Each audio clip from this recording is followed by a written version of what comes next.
तो चलते हैं प्राणायाम की ओर। प्राणायाम में हम सबसे पहले लेंगे अग्निसार प्राणायाम का अभ्यास। अग्निसार प्राणायाम हमारे शरीर की पाचन अग्नि को बढ़ा देता है, जिससे हमारे शरीर में सारे विटामिन्स और मिनरल्स अच्छे से प्रयोग हो जाते हैं। तो पद्मासन लगाएं। यदि पद्मासन ना भी लगा पाएँ तो कोई बात नहीं, जिस अवस्था में आप बैठना चाहते हैं सुखपूर्वक बैठें। अब दोनों हाथों को रख लें अपने घुटनों पर। अब कमर गर्दन को सीधा कर लें, श्वास भरें और धीरे धीरे श्वास को बाहर करें। एक बार और गहरा श्वास भरें और छोड़ें।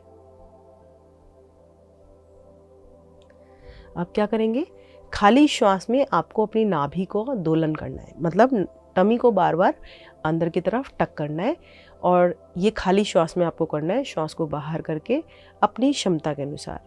जिन्हें हाई बीपी की समस्या है या फिर हृदय रोग की समस्या है, वह इस क्रिया को किसी योग चिकित्सक की देखरेख में ही करेंगे या फिर अपने सामर्थ्य के अनुसार करेंगे।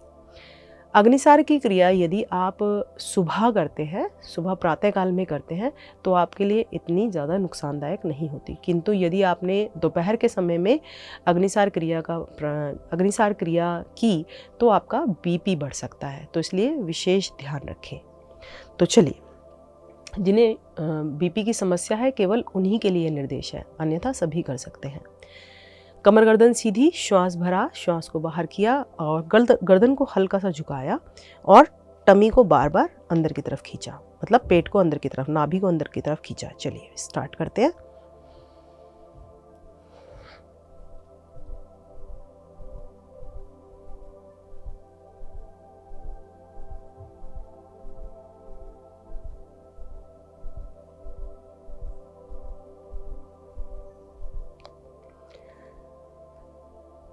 जब आपको लगे कि अब मेरी क्षमता समाप्त होने लगी है, अर्थात श्वास लेने के लिए आप व्याकुल होने लगे, तो गर्दन को सीधा कीजिए, नाभि के दोलन को रोकिए, श्वास भरिए, श्वास को छोड़िए और फिर से दोलन प्रारंभ कीजिए।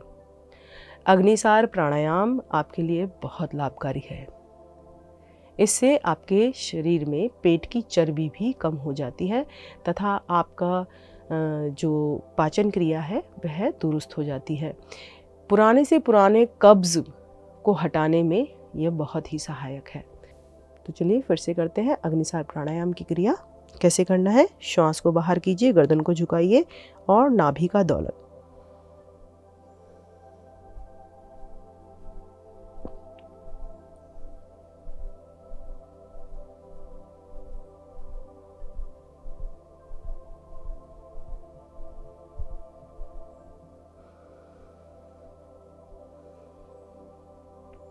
इस क्रिया को आपको इसी तरह से 5 से 7 बार प्रारंभिक अवस्था में दोहराना है और धीरे धीरे इसका अभ्यास बढ़ाते जाना है। अगला प्राणायाम हम कर रहे हैं कपालभाति प्राणायाम। कपालभाति प्राणायाम के लिए आपको गर्दन सीधी रखनी है, नासिका से श्वास को बाहर फेंकना है और नाभि को अंदर की तरफ खींचना है। कैसे,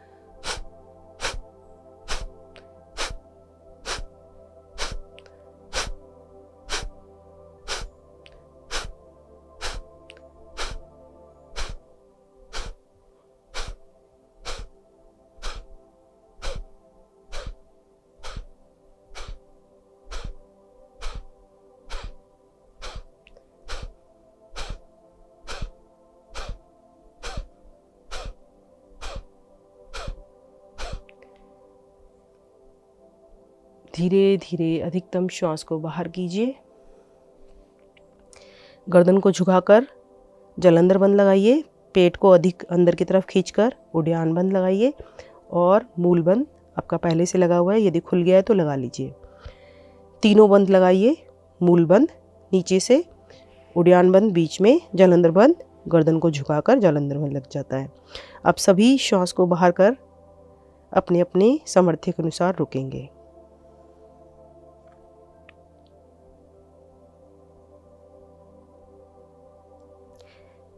जब आपका सामर्थ्य समाप्त होने लगे, श्वास लेने की व्याकुलता बढ़े तो पहले गर्दन को सीधा कीजिए, नाभि को ढीला छोड़िए, मूलबंध को खोल लीजिए, फिर श्वास भरिए और भरे हुए श्वास में भी तीनों बंद लगाइए।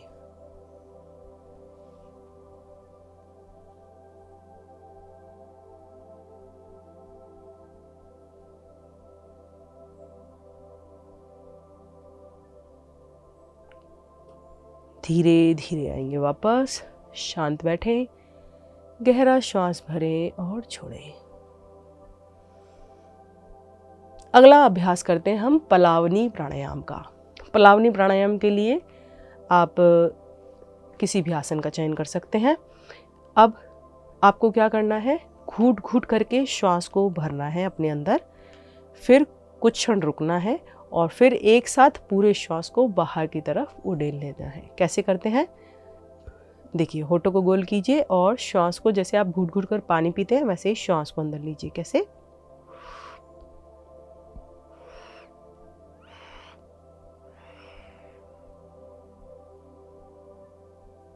अब गर्दन को हल्का सा झुका लीजिए और रुक जाइए। जो श्वास आपने भरा है उसको भ्रमण करने दीजिए अपने शरीर में। ध्यान रहे कि नाक से भी आपका श्वास बाहर ना निकले। अब जब लगे आपको कि आपको श्वास को छोड़ना या भरना है तो गर्दन कमर वाले भाग से आगे की ओर आए, जिह्वा को पूरा निकालें और श्वास को बाहर उड़ेल दें।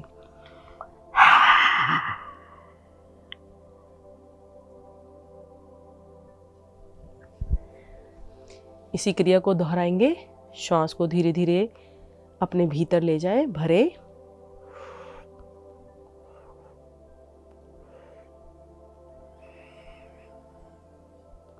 अधिकतम भरकर रुक जाएं, गर्दन को झुका लें, अपने सामर्थ्य अनुसार रुके।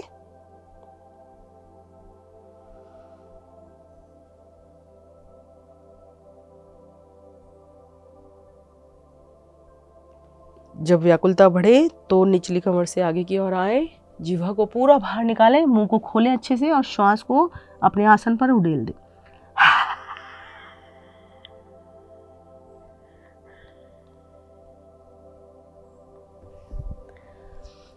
लंबे समय तक आप अपने श्वास को बाहर करते रहें, पूरा मुंह खोलकर श्वास को बाहर करते रहें। एक बार और करते हैं इसी क्रिया को। श्वास भरें,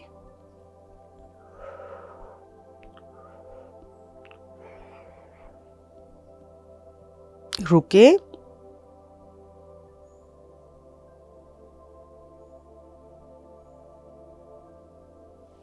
आगे की ओर आए और श्वास को बाहर करें।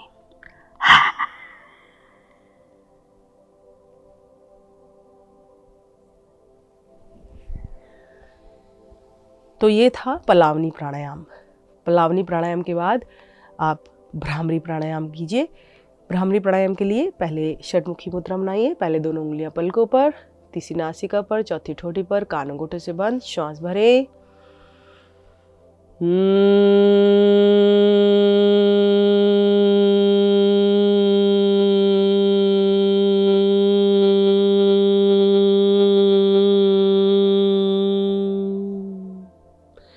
एक बार और श्वास भरें।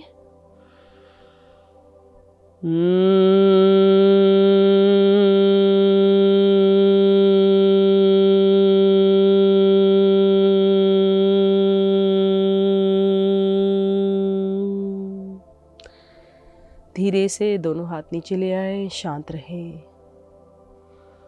गहरा सांस भरें और छोड़ें।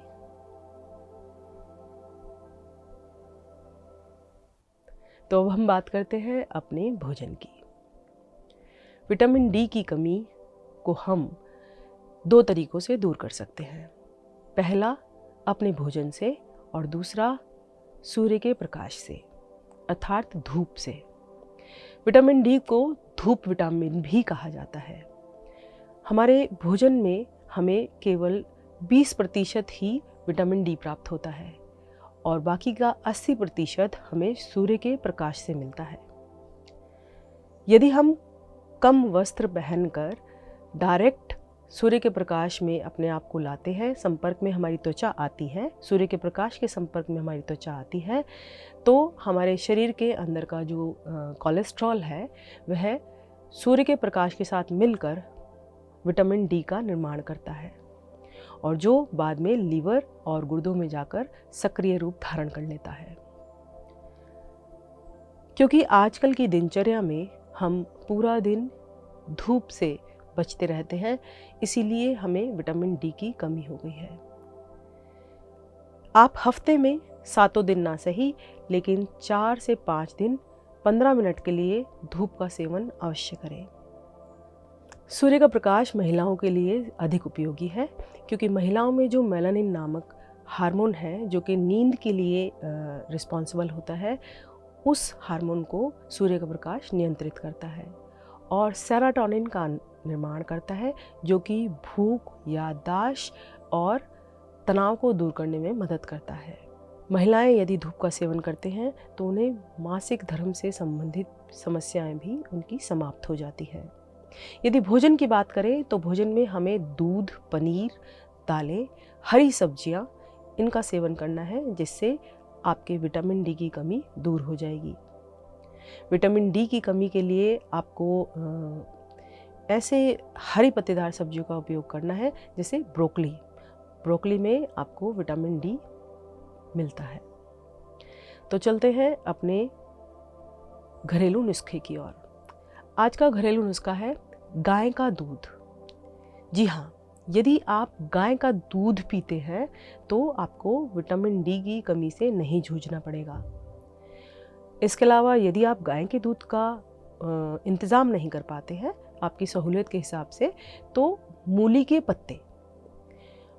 पत्तों को आप अच्छे से प्रयोग में लाएं। कैसे? धोकर, काट कर या तो उसकी सब्जी बना लें या फिर उसे सलाद के रूप में कच्चा खा लें। यदि आपसे दोनों नहीं होते हैं तो कोई बात नहीं, उसका जूस निकाल लें, उसमें नमक और नींबू डालकर पी लीजिए। मूली के पत्ते आपके लिए बहुत फ़ायदेमंद होंगे। तो चलते हैं आज की मुद्रा पर। हस्त मुद्रा भी आपके इस रोग से आपको निजात दिलाने में बहुत लाभकारी है। कौन सी? पृथ्वी मुद्रा। पृथ्वी मुद्रा हमारे शरीर के सारे विटामिन्स और मिनरल्स की कमी को पूरा करने में कारगर सिद्ध होती है। पृथ्वी मुद्रा कैसे लगाते हैं? आप अपने रिंग फिंगर को अपने अंगूठे से इस प्रकार टच करते हैं, इस तरह से दोनों के टिप्स को इस तरह से, बाद की 3 उंगलियां सीधी। अब इसे रखिए घुटनों पर। अब गहरा लंबा श्वास भरे और छोड़े। हस्त मुद्राओं का प्रयोग आपको भोजन करने के आधा घंटे बाद ही करना है। हस्त मुद्रा आप यदि एक हाथ से कार्य कर रहे हैं तो दूसरे हाथ से लगा सकते हैं। रात को सोते समय भी आप अपनी हस्त मुद्राओं का उपयोग कर सकते हैं। तो पृथ्वी मुद्रा का उपयोग करके आप अपने शरीर में विटामिन्स की और मिनरल्स की कमी को दूर कर सकते हैं। तो चलते हैं अपने आज के सुविचार पर। हमारी सर्वोत्तम संपदा ज्ञान से भरा हुआ मस्तिष्क नहीं, बल्कि प्रेम से भरा हुआ हृदय है। तो इस श्रृंखला में आज यहीं तक, मिलते हैं अगली बार। नमस्कार। PMC हिंदी बदले जीवन।